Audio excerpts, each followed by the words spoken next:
இது மகிமை நேரம். அன்பார்ந்த மகிமை தொலைக்காட்சி நேயர்களுக்கு ஆண்டவராகிய இயேசு கிறிஸ்துவின் நாமத்தினாலே வாழ்த்துதலை தெரிவித்துக் கொள்கிறேன். இந்த மகிமை நேரம் நிகழ்ச்சியின் வழியாக கர்த்தர் உங்களோடு பேசிக் கொண்டிருக்கிறார் என்பதை நான் விசுவாசிக்கிறேன். கர்த்தர் கொடுத்ததான இந்த நல்ல வாய்ப்புக்காக தேவனை நான் ஸ்தோத்திரிக்கிறேன். இந்த வாரத்திலும் கூட கர்த்தர் நம்மோடு ஒரு காரியத்தை குறித்து பேச ஆவலாக இருக்கிறார். அதை கேட்பதற்கு நீங்களும் ஆவலாக இருக்கிறீர்கள் என்று சொல்லி நான் விசுவாசிக்கிறேன். அது என்ன காரியம் என்று சொன்னால், நாம் அனுதினம் உணவு உண்கிறோம். எதற்காக நாம் உணவு உண்கிறோம்? எதற்காக நம்ம சாப்பிடுகிறோம்? சாப்பிடவில்லை என்று சொன்னால் எதற்காக நம்ம தண்ணீர் குடிக்கிறோம்? தண்ணீர் குடிக்காமல் இருந்தால் என்ன நடக்கும்? என்னைக்கா நம்ம யோசித்து பார்த்துருக்கோமா? நம்ம எதை தவற விட்டாலும் நிச்சயமாக ஒரு நாளைக்கு ஒரு முறையாவது நம்ம உணவு உண்கிறவர்களாய் காணப்படுகிறோம். எதற்காக இதை செய்கிறோம்? நமக்கு ஒரு பலன் வேண்டும் என்பதற்காக நாம் செய்கிறோம். ஒரு வேலையை செய்வதற்கு ஒரு பலன் வேண்டும் என்பதற்காக செய்கிறோம். அதோடு சின்ன பிள்ளைகள் முதல் பெரியவர்கள் வரை ஒரு சக்தி வேண்டும், ஒரு பலன் வேண்டும், ஒரு ஆற்றல் வேண்டும் என்பதற்காக இதை செய்கிறோம். இப்போ பலன் என்பது ஒரு மனிதனுடைய வாழ்க்கையில மிகவும் ஒரு அவசியமான ஒன்றாய் காணப்படுகிறது. இந்த பலத்திற்காக மனிதன் அநேக காரியங்களை செய்கிறான். அறிவின் மூலமாய் பலத்தை அவன் அடைய விரும்புகிறான். உடல் ரீதியான பலத்தை அடைய விரும்புகிறான். சிறு பிள்ளைக்கும் இது தேவைப்படுகிறது, வயதானவர்களுக்கும் தேவைப்படுகிறது. ஒரு சில பேர் பிற்காலத்தில் நான் நன்றாக இருக்க வேண்டும் என்று சொல்லி இப்போது அவர்கள் நன்றாக சாப்பிடுவார்கள். அப்போ இப்படிப்பட்டதாக பலத்திற்காக மனிதன் அநேக காரியங்களை செய்கிறான். ஆனால் வேதவசனம் சொல்லுகிறது, கர்த்தர் நமக்கு பலனை கொடுக்கிறவராக இருக்கிறார். அநேக இடங்களில் சங்கீதங்களில் என் பலனாகிய கர்த்தர், என் பலனாகிய கர்த்தர் என்று சொல்லி சங்கீதக்காரனாகிய தாவீது சொல்வதை நாம் பார்க்க முடியும். இன்றைக்கும் கூட கர்த்தர் ஒரு மனிதனுக்கு பலத்தை கட்டளையிட்டார். அந்த மனிதன் யார் என்று சொல்லி அந்த மனிதனுடைய வாழ்க்கையின் மூலமாய் ஆவிக்குரிய சத்தியங்களை இந்த வாரம் முழுவதுமாக நாம் தியானிக்க இருக்கிறோம். அந்த மனிதன் வேற யாரும் இல்லை, நம்ம எல்லாருக்கும் மிகவும் பழக்கமான ஒரு மனிதர். அவர்தான் வேதாகமத்தில் காலேப் என்று சொல்லப்படுகிறதான ஒரு மனிதர்.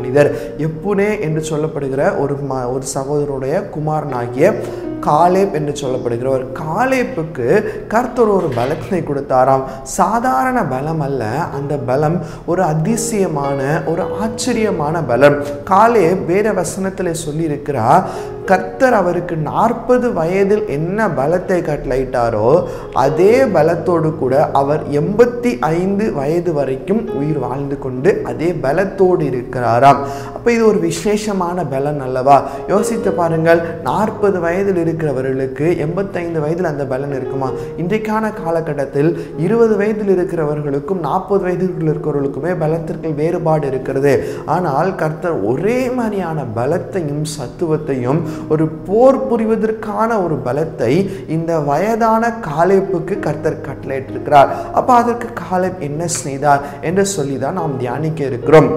இந்த காலேப்பை குறித்து வேதத்தில் ரொம்ப சிறிய காரியங்கள் தான் சொல்லப்பட்டிருக்கிறது.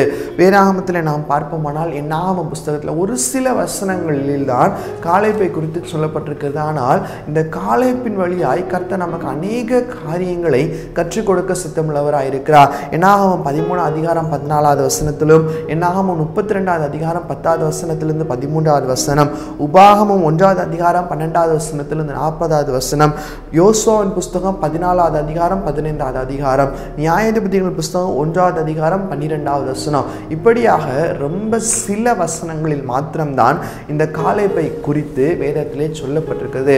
எப்புனே குமாரனாகிய காலேப்.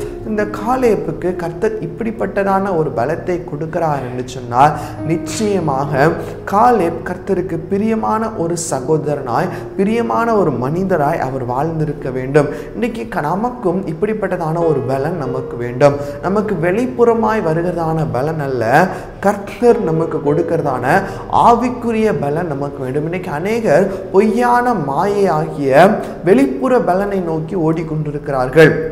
வெளிப்புறமாய் பலன் வைத்திருக்கிறவர்கள் என்ன செய்கிறார்கள்? நான் பெரிய ஆள் என்று சொல்லி அவர்களுக்குள்ளாக ஒரு எண்ணம் இருக்கிறது. ஆனால் நிச்சயமாக அது உண்மை அல்ல. யார் கர்த்தருடைய பலத்தினால் நிரப்பப்படுகிறார்களோ அவர்கள்தான் உண்மையான பலசாலிகளாக இருக்கிறார்கள். பாருங்க, சின்ன தாவீது தான், ஆனால் அந்த சின்ன தாவீதை கொண்டு கர்த்தர் ஒரு பெரிய பலமான காரியத்தை செய்து முடித்தார். இப்போ கர்த்தர் நினைத்தால் உடல் ரீதியான வெளிப்புற தோற்றம் பலன் அல்ல, அவர் நமக்கு கொடுக்கிறதான ஆவிக்குரிய பலன் மிகவும் அவசியமான ஒன்றாக இருக்கிறது. இந்த காலேப் என்று சொல்லப்படுகிறதுக்கான பெயருக்கான ஒரு அர்த்தம் நன்றியுள்ள நாய் என்று அர்த்தமும், உண்மையான அர்த்தம் அதுதான். அப்போ இந்த காலேப் கர்த்தருக்கு உண்மையா இருந்தால், நன்றியோடு கூட இருந்தால், எப்படி நம்முடைய வீட்டில் வளர்க்கிறதான ஒரு நாய் நமக்கு விசுவாசமாக இருக்கிறதோ, நாம் சொல்வதெல்லாம் கீழ்ப்படுகிறதோ, நாம் சொல்கிற எல்லாவற்றிற்கும் அந்த நாய் அதற்கு தலையாட்டுகிறது, நம்மை பாதுகாக்கிறது, இப்படிப்பட்டதான காரியங்களை நாய் நமக்கு விசுவாசமாய் செய்கிறது போல அந்த காலேப்பும் கூட ஒரு செல்ல பிராணியை போல கர்த்தரிடத்துல விளையாடி கொண்டிருந்தார். எனவே தான் இந்த காலேப்புக்கு கர்த்தர் இப்படிப்பட்டதான ஒரு பலத்தை கொடுத்தார்.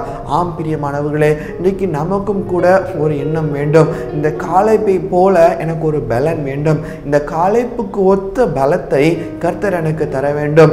குறையாத பலன், குன்றாத பலன், ஒருபோதும் மாறாத ஒரு பலன், ஆவிக்குரிய பலனை கர்த்தர் நமக்கு கட்டளையிட வேண்டும்.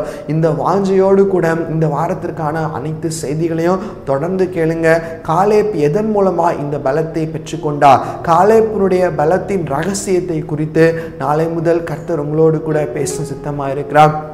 எனவே நான் சொன்ன இந்த வேதாம வசனத்தை உங்களுடைய நேரங்களில் நீங்கள் வாசித்து இந்த வசனத்தின் மூலமாய் நீங்கள் கர்த்தரிடத்தை நாமத்தை மகிமைப்படுத்துங்க.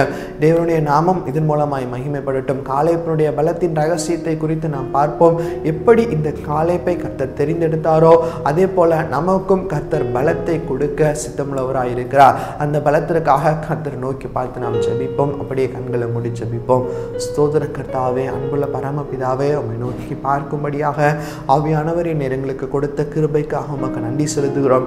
ஆண்டவரே, இந்த நேரத்திலும் கூட காலேப்புக்கு ஒரு குறையாத ஆண்டவர் ஆவிக்குரிய பலத்தை நீர் கட்டளையிட்டீர் என்று சொல்லி நாங்கள் வாசிக்கிறோம். அதே போல எங்களுக்கும் அப்படிப்பட்டதான பலத்தை நீர் கட்டளையிடுங்க. இந்த நேரத்தில் யார் யாரெல்லாம் பலத்தில் ஆண்டவரை குறைவுற்று காணப்படுகிறார்களோ ஒரு சத்துவம் அவர்களுக்குள்ளாக கடந்து போக முடியாது ஜெபிக்கிறோம் சுவாமி. ஆண்டவரே அப்பா, இந்த பலத்தின் மேல ஒரு வாஞ்சை நீர் எங்களுக்கு தாங்க. இந்த வாரம் முழுவதும் எங்களோடு நீர் பேசுங்க. உமக்கே துதிகன மகிமை எடுக்கிறோம். இயேசு மூலம் ஜெபிக்கிறோம் எங்கள் நல்ல பிதாவே, ஆமென்.